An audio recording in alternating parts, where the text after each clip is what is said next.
அவன் வாசப்படி இவன் வாசப்படி, அந்த ஃபைனான்ஸ் போலாமா இந்த ஃபைனான்ஸ் போலாமா, இங்க போய் நிக்கலாமா அங்க போய் நிக்கலாமா, அவனாண்ட போலாமா இவனாண்ட போலாமா, அப்படிதான் சிந்தை வருதே தவிர கொஞ்ச நேரம் தனியா போய் ஆண்டவரோடு கூட நான் உறவாடிட்டு வரேன் அப்படின்ற எண்ணம் நமக்கு என்ன பண்றது இல்ல. அதனாலதான் பிரச்சனையில இருக்கிறோம் பாருங்க. தேவன் நம்மை நடத்த விரும்புகிறார். கர்த்தருடைய பிள்ளையே, இந்த வார்த்தை உங்களுக்கு நேராக கடந்து வருது. பிரச்சனையின் நேரத்துல ஏன் நம்ம பிரச்சனையில இருக்கிறோம்னா, ஆவியானவர் ஆண்டவர் காத்துக்கிட்டு இருக்காரு. என் மகன் இந்த பிரச்சனையில தான் இருக்கிறான், அவள் அந்த பிரச்சனையில இருந்து நான் கரத்தை பிடித்து தூக்கி எடுக்க விரும்புகிறேன்.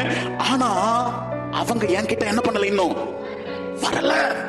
அப்போ நம்ம மேலதான் சில தப்பு இருக்கு. பிரச்சனை வரும் பொழுது நாம கர்த்தரிடத்துல வராம வேற ஏதோ காரியங்களை ஓடுறதுனாலதான் இன்னைக்கு அநேக விசுவாசிகளின் குடும்பத்துல பிரச்சனை இன்னும் மாறவே இல்லை.